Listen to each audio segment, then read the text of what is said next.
તો આ તરફ શ્રીનગરમાં દેખાવો કરાયા હોવાના સમાચાર પણ મળી રહ્યા છે। શ્રીનગરથી પાકિસ્તાનના ઝંડા લહેરાવ્યા હોવાના સમાચાર શ્રીનગરથી પ્રાપ્ત થઈ રહ્યા છે। પોલીસ પર પ્રદર્શનકારીઓ દ્વારા પથ્થરમારો પણ કરવામાં આવ્યો છે। શ્રીનગરથી સમાચાર પ્રાપ્ત થઈ રહ્યા છે। પાકિસ્તાનના ઝંડા શ્રીનગરમાં લહેરાવવામાં આવ્યા છે। આ સાથે જ પોલીસ પર પ્રદર્શનકારીઓ દ્વારા પથ્થરમારો પણ કરવામાં આવ્યો છે। પરિસ્થિતિ વધુ વણસી રહી છે। તો આ સાથે પોલીસ પર પ્રદર્શનકારીઓ દ્વારા પથ્થરમારો થયો હોવાની ઘટના પણ સામે આવી રહી છે। તો શ્રીનગરમાં પાકિસ્તાનનો ઝંડો લહેરાવ્યો હોવાના સમાચાર છે અને આ સાથે જ જે પ્રદર્શનકારીઓ છે તેના દ્વારા પથ્થરમારો કરાયો છે।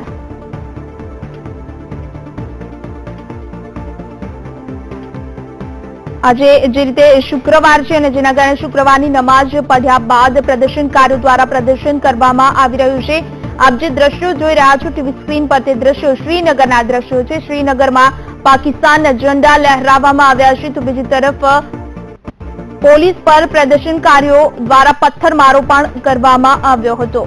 જે દ્રશ્યો આપ ટીવી સ્ક્રીન પર જોઈ શકો છો, શુક્રવારની નમાઝ બાદ પ્રદર્શનકારીઓ દ્વારા પથ્થરમારો કરાયો હતો, ત્યારબાદ આ પ્રદર્શન શરૂ થયું હતું।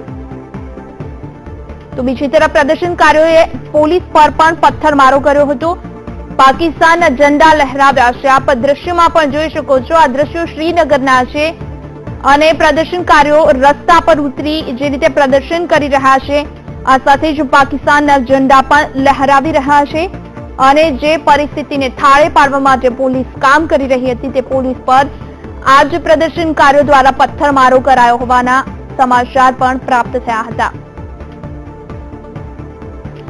મહત્વનું છે, ફરી એક વખત આપને બતાવી દઈએ, આ દ્રશ્યો શ્રીનગરના છે કે જ્યાં પાકિસ્તાનના ઝંડા લહેરાવવામાં આવ્યા છે। પોલીસ પર પ્રદર્શનકારીઓ દ્વારા પથ્થરમારો કરાયો છે। શુક્રવારની નમાઝ બાદ પ્રદર્શનકારીઓ રસ્તા પર ઉતરી આવ્યા અને જે રીતે પ્રદર્શન કરી રહ્યા છે, પથ્થરમારો કરી રહ્યા છે, આ તમામ પ્રદર્શનકારીઓ પોલીસ પર પથ્થરમારો કર્યો હતો। આ સાથે જ પાકિસ્તાનના ઝંડા પણ લહેરાવ્યા છે। ટીવી સ્ક્રીન પર જે દ્રશ્યો આપ જોઈ રહ્યા છો તે દ્રશ્યો શ્રીનગરના દ્રશ્યો છે। પાકિસ્તાનના ઝંડા પણ આપ જોઈ શકો છો। શ્રીનગરમાં પાકિસ્તાનનો ઝંડો લહેરાવવામાં આવ્યો છે અને પ્રદર્શનકારીઓ દ્વારા પથ્થરમારો પણ થઈ રહ્યો છે। પોલીસ પર પણ આ પ્રદર્શનકારીઓએ પથ્થરમારો કર્યો હતો।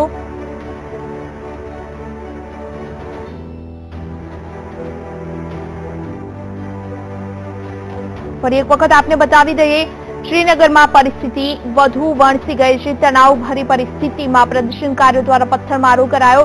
શુક્રવારની નમાઝ બાદ પ્રદર્શનકારીઓ દ્વારા આ પ્રદર્શન કરવામાં આવ્યું હતું, રસ્તા પર ઉતરી આવી પથ્થરમારો કરાયો હતો। આ સાથે જ પાકિસ્તાનના ઝંડા પણ લહેરાવવામાં આવ્યા હતા। જે દ્રશ્યો આપની ટીવી સ્ક્રીન પર જોઈ શકો છો તે દ્રશ્યો શ્રીનગરના દ્રશ્યો છે કે જ્યાં પાકિસ્તાનના ઝંડા લહેરાવવામાં આવ્યા છે અને પોલીસ પર પણ આ પ્રદર્શનકારીઓએ પથ્થરમારો કર્યો હોવાનું સામે આવ્યું છે। તમામ પ્રદર્શનકારીઓની હરકત પણ આપ ટીવી સ્ક્રીન પર જોઈ શકો છો।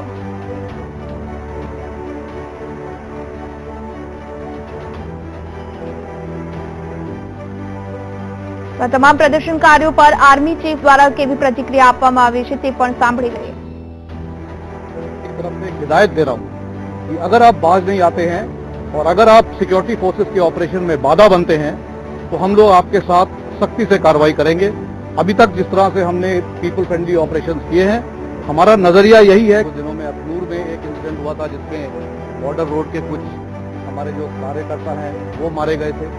तो इन्फिल्ट्रेशन की कार्रवाई तो जारी है और हमारी ये कोशिश है कि इसको नाकाम करें। इसलिए एलसी के पास जब कभी हमें कोई अंदेशा होता है कि इन्फिल्ट्रेशन की कार्रवाई हो रही है तो उसको नाकाम करने के लिए हम लोग फायरिंग करते हैं और उसमें नुकसान, हमारी कोशिश तो ये रहती है कि आतंकवादियों का नुकसान किया जाए, लेकिन कभी कभी अगर पाकिस्तानी सेना आतंकवादियों की मदद करती है तो नुकसान उनको भी पहुंचता है।